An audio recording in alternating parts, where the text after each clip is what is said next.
What is up, everybody? This is Carlos with Carlos Power Media, and today's talk and discussion is regarding preparing yourself and your family in the event for a loss of a loved one.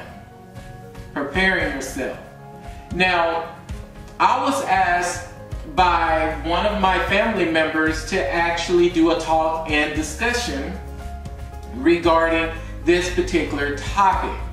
Now, I have seen this personally, and my relative just lost a very close friend. And usually what happens is, while people are still alive, you have people that don't want to take out any pre-need insurance in the case of a loss or death.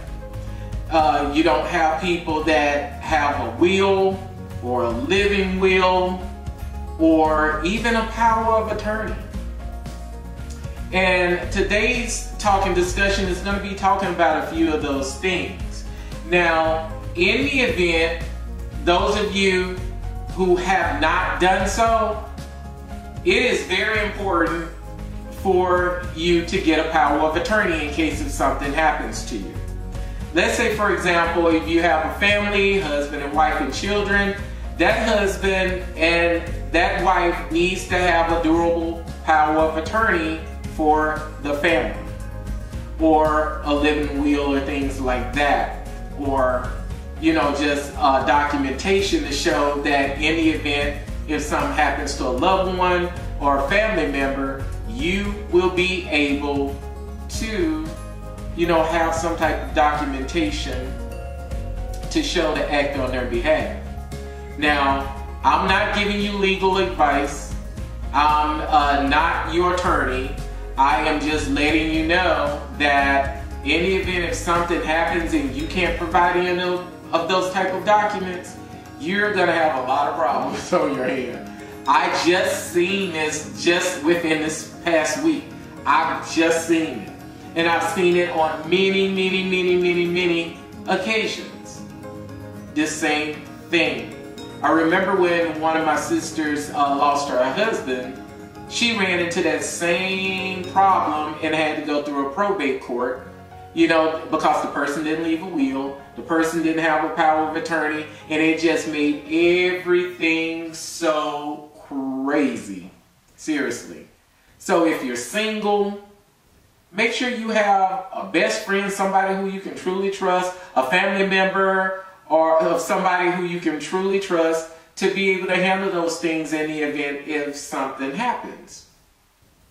Now, I've seen many of cases where a person became deceased, they didn't have any life insurance. Now the family is stuck out trying to raise money or work out a financial plan with the funeral homes. Come on, you can't do that to your family. Get some insurance. Even if it ain't a whole lot, just enough to handle what it needs to handle. I've seen this too many times. People need to be prepared for the future in the event if something happens.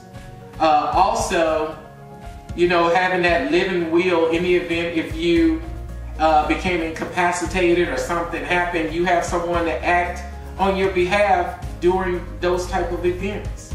It's so important to handle those particular things. You don't want to leave the burden on your family. And one of my relatives asked me truly to speak to everyone regarding these type of things, because it's devastating to try to handle things and nobody has anything in place in the event if that happens.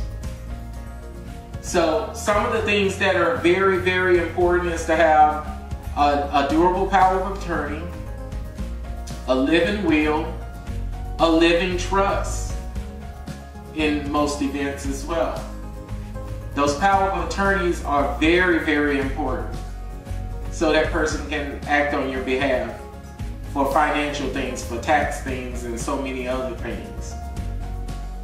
Now, I have seen cases where people, when they became deceased, you got people, and I've seen this on social media, people trying to raise money to bury someone. That's a little bit over the top for me, because I believe that people should handle things or prepare things before those type of things happen. You never know when the thing is going to happen, but what's causing you to put it off today? What caused you to put it off on yesterday? Getting that power of attorney. It don't take much to do that. Getting that living will. It does not take a lot to do that. It's not thousands of dollars to get this stuff done. I recommend, make sure that you don't leave your family to handle the rough things due to the state of someone dying. It's just a little crazy and over the top, and then they're trying to do a GoFundMe and these type of things. It should not even have to lead to that. But a lot of times it's so taboo for people to even talk about, getting insurance, death, and things like that. They feel like if they go get it, it's going to happen immediately. Come on, really? But it is so important that you make sure that your family and your loved ones are taken care of. You don't have to not do anything to the point of where your family won't even know where to even begin. This situation that I saw this past week, the family in this scenario didn't even really know what to even do. I have many a times assisted, families during the event of someone dying like that. Whether it was sick, cancer, just unforeseen accidents and things like that, on many occasions I had to help people to go take care of the arrangements and things because they didn't even know what to even do. And a lot of people don't have a lot of money when it comes to those particular types of things. Now, on the average, most funerals will run you about $10,000 or more. And a lot of people, they do cremations because they're cheaper. And usually, if your family cannot provide any type of arrangements for you, and let's say if your family did not claim you, the state would automatically cremate you and try to find a living relative to give your ashes to, if they can. So it should not have to be put in that particular scenario or have your family be put in that place. I just think it's just not right. But one of the things I do truly want to focus on is make sure that you're doing the right thing, you're looking out for your family. Because if you think about it, if something happens to you and you're no longer around and you are deceased, I'm telling you, your family is going to be left with all the heartache behind it. It's already enough if a family members lose a loved one. That's hard within itself, let alone trying to put somebody away or to make arrangements and there ain't no money to do it. Come on. That's just a little off the chain. But I just personally think that it is so important to make sure you do the right thing while you still have breath in your body to do those things. If it's your parents, make sure they have the proper insurance and things. I know it's kind of hard for people who have pre-existing conditions, and a lot of insurance companies out there, they won't insure people, like life insurance. And depending on your age, the older you are, the higher that premium is definitely going to be.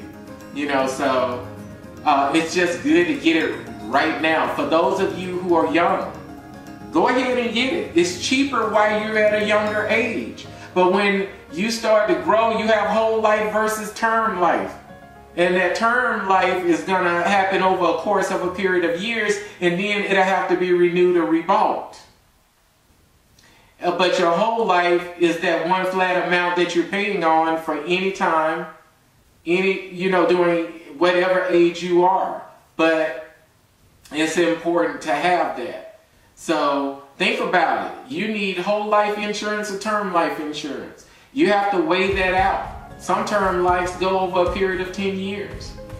But I recommend personally the whole life policies because most of the time they don't change. And depending on how well the market is doing, you may be able to earn interest on those particular things. Another thing I kind of want to talk about too is finances while you're living. Sometimes it's good to save a lot and spend a little, but some people flip-flop that where they spend a lot and save a little, you know, but you have to look out for your future too. You have to make sure that you're not living above your means. You have to identify, okay, this is what I bring home versus this is what I pay out of household, and how much do I actually have left over? Is that something you can truly work with and start to put some of those funds into different places to make money work for you? Those are things you should be looking at while you are still living, or while you are planning for your retirement as well. I think it's so important to even plan for your retirement. Whether you have a 401k or whether you're just putting a little bit back here and there and then convert those over into some savings bonds. There are various types of programs out there even for that. Or have you set up a living trust where everything is within that trust? And that way it'll go into your estate. I know you heard the term estate planning. Sometimes in the event if something happens to you or a loved one or a family member, if you have those things already set up, it's easier to manage those things at the time of death or something like that. I know this is stuff we don't want to talk about. People don't want to talk about that. Some people think they're going to live forever. Some people just don't want to talk about death because it's just, you know, it's just creepy for them.